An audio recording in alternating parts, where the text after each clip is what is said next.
Après avoir exercé ses fonctions pendant une année, le directeur général a présenté l'état des lieux de son service ce mercredi devant la presse nationale et le personnel des archives, s'inscrivant ainsi dans la continuité des 3 R, restaurer, redynamiser et repositionner. Le directeur des archives nationales de Guinée, Saïkou Amadou Diallo, a rappelé lors de son exposé que son service est rattaché à la présidence de la République et est sous la direction du ministre secrétaire général de la présidence.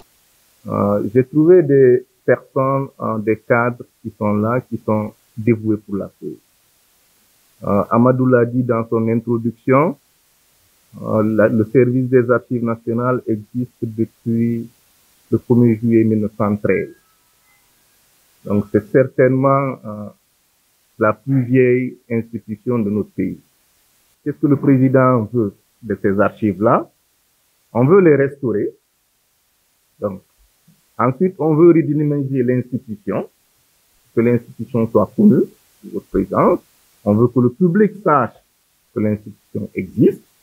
On veut que les institutions, les administrations publiques aient confiance aux archives pour pouvoir faire leur versement conformément à la loi. Mais aussi, on veut repositionner l'institution dans la nouvelle ère de la digitalisation.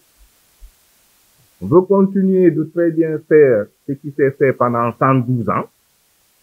Et ensuite, on veut migrer quand même vers cette nouvelle génération ou cette nouvelle dynamique ou ce nouvel environnement de digitalisation des services publics et notamment des archives de notre pays.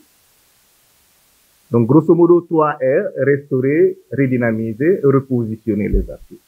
Voici ce qui est confié comme mission à l'ensemble des cadres des archives et moi en tant que premier responsable. Créée depuis le 1er juillet 1913, à ce jour, l'institution continue de veiller et de garder la mémoire collective, notamment l'histoire du pays, malgré le passage de plusieurs régimes en Guinée. Avec le soutien des autorités et l'engagement du personnel, la DENAG peut se dire fière d'avoir accompli une partie de ses missions en moins d'une année, après avoir été frappée par l'incendie du dépôt en 2023.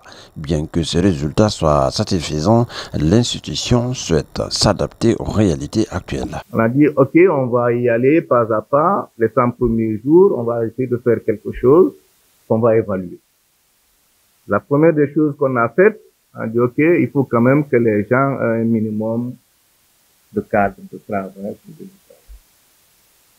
Des travaux de rénovation ont été engagés grâce au soutien de la hiérarchie. Donc aujourd'hui, on est fiers de vous recevoir dans cette salle de réunion. Donc, vous parler un peu de tout ce qu'on a fait cette année. Ensuite, on a quand même pu sécuriser les archives à cause de l'explosion. Donc les plafonds étaient endommagés. Donc aujourd'hui, au moins, la toiture a été refaite. Donc, au moins, on peut être certain que les fortes pluies qui vont venir ne vont pas endommager nos archives. Maintenant, les travaux de rénovation ont été exécutés approximativement 50%.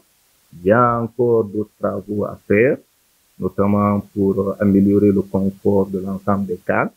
Donc, c'est ce que nous continuons à faire. Aujourd'hui, si l'on veut connaître la Guinée, il est indispensable de se plonger dans son passé pour obtenir des informations authentiques et véridiques. Il faut faire appel aux archives pour le respect de la mémoire collective. Avec cette nouvelle équipe qui est en place depuis 1 an, la Guinée peut être fière d'avoir sauvegardé des documents vieux de plus de 100 ans. Donc, en gros, on a travaillé beaucoup à l'intérieur ici pour nous-mêmes nous conformer, avoir des textes qui sont plus ou moins valides. Donc les textes sont présentement en appréciation sur le ministre secrétaire général de la présidence. Et après ça, normalement, ça doit aller à l'étape de la signature au niveau du président de la République. De manière générale, si tout se passe conformément à ce qu'on a fait avec le ministère de la fonction publique, la direction des archives nationales, au bout de 2 ans, 3 ans, aura plus de 400 employés. Parce que ça veut dire que l'institution va être représentée partout où elle doit être représentée.